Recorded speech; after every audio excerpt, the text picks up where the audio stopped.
Hi. So today we are going to be drawing on a refrigerator. And we're just going to be doing a challenge. And round one, we will be doing self-portraits of each other. So I'll be drawing Elle.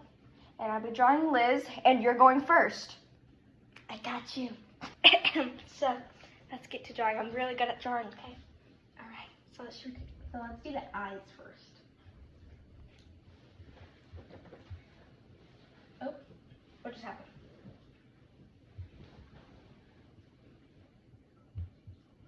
Amazing eyes, yep.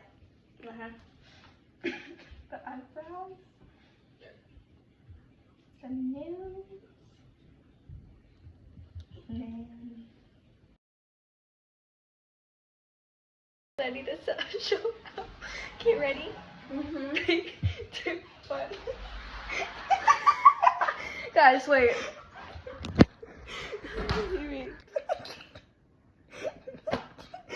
Is that like you? Okay, it's my turn now. Okay, y'all, now it's my turn.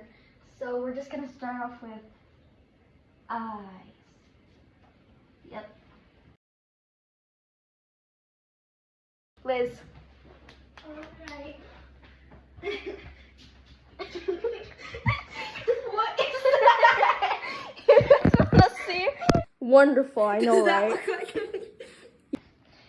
Okay, guys, who do you think won? Me, which looked exactly like her, or Me, who of course did the best, so get out. Hi.